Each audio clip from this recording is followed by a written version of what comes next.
Welcome to the seedling production area at Fangwater Farm.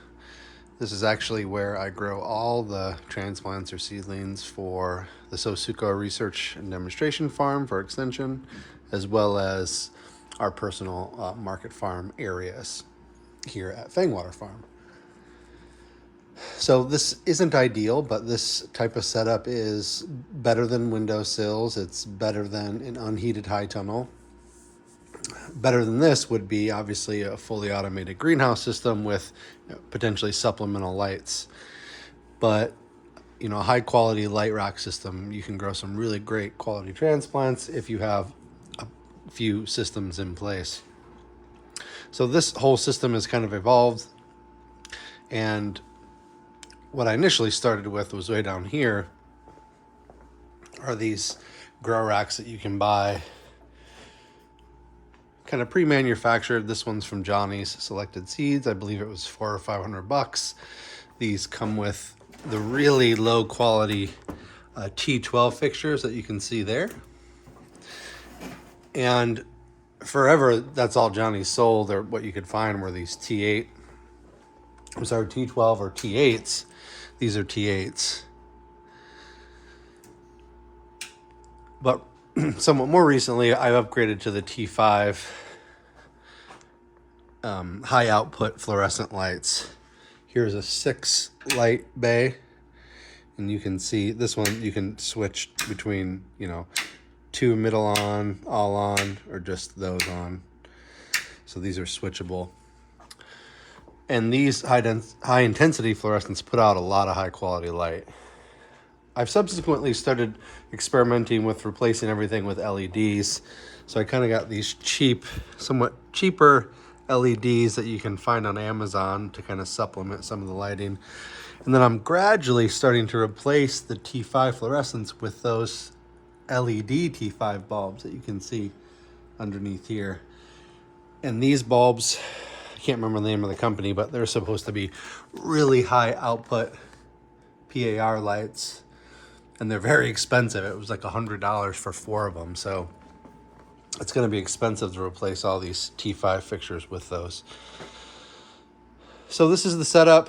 I have enough tray space for around, about 36 flats. So 36 of the 10 by 20 flats. I kind of have this tray within a tray system. So these are large trays that can fit. Right now I only have 2 flats in there, but you can fit 4 of them width-wise in here. So I can fit 36 in total.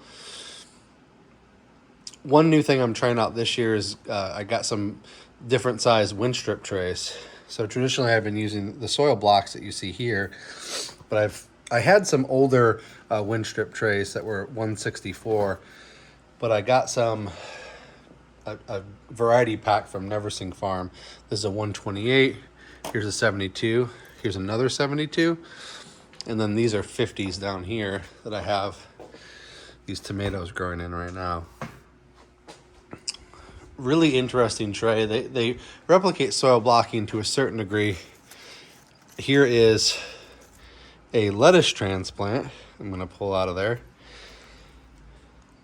So this is just a few days. What is this? This is 30. These are 35-day-old lettuce transplants, and you can see the wind strip tray system has kind of an air root pruning system. It's hard to see under these lights, but there's slits in the trays here, and it's supposed to prevent root circling from happening and kind of replicate more of what a soil block is supposed to do. And you can see they're starting to get a little bit of wrapped at this point, but these are probably, about a week longer than they should be in these tray containers. But they make a really nice transplant still, and they're a lot easier to fill, or a lot easier process than making soil blocks. However, for those of you who have looked at these wind strip trays, they're very, very expensive. In fact, if you buy them individually, they're around $9 per tray. But if you buy them in bulk, I think Neversink Farm is the only place, I think, in the United States that sells them. You can get them for, if you buy like 1,000 at a time, kind of if you were to go in, you know, with other farmers on it, you could, I think you get down to like cut that price in half, so like $4 or $5 per tray. It seems like I've seen a couple farms starting to adopt them. I was just at Growing Home recently, and they've fully adopted the wind strip tray, and it makes great transplants. I mean, this you can't tell here because I'm starting to get a little bit of potentially potassium deficiency, because like I said, these are maybe about a week older than they should be. But if you would have seen this tray a week ago, this would have been just perfect, beautiful transplant. Still nice. Part of the problem too is these are multi-seeded kale transplants, so there's not just one plant per cell, so they're probably starting to consume all the fertility in those individual cells. So that's one upgrade to our growing area this year, is trying the wind strip trays and kind of comparing them to the soil blocks to see which I like better. Trying out some of the new LED replacements for the T5s. I do have one tray of grafted tomatoes in here. These grafts are healing right now. Grafting is something that I've been hit or miss with over the years. It's really challenging to get the timing right for the growing the rootstocks and then the scion, the top material that you graft to it. There's a mismatch. I don't have any more here, but the scion material, which is the variety that you're trying to grow, always grows much quicker than the rootstock, so you have to kind of delay them a little bit to get the timing just right. So I have to think about 10 or 12 rootstocks hopefully healing in there, and then these are actually all of the tomatoes for early planting in the high tunnels right here. And I potted them, I put them in these 50s, this wind strip tray, to try this out, and then these I started in a 72 cell tray. And this is nice because this gives me a little bit of time. So these were started on February 27th. So these are really 3 weeks old. And these are,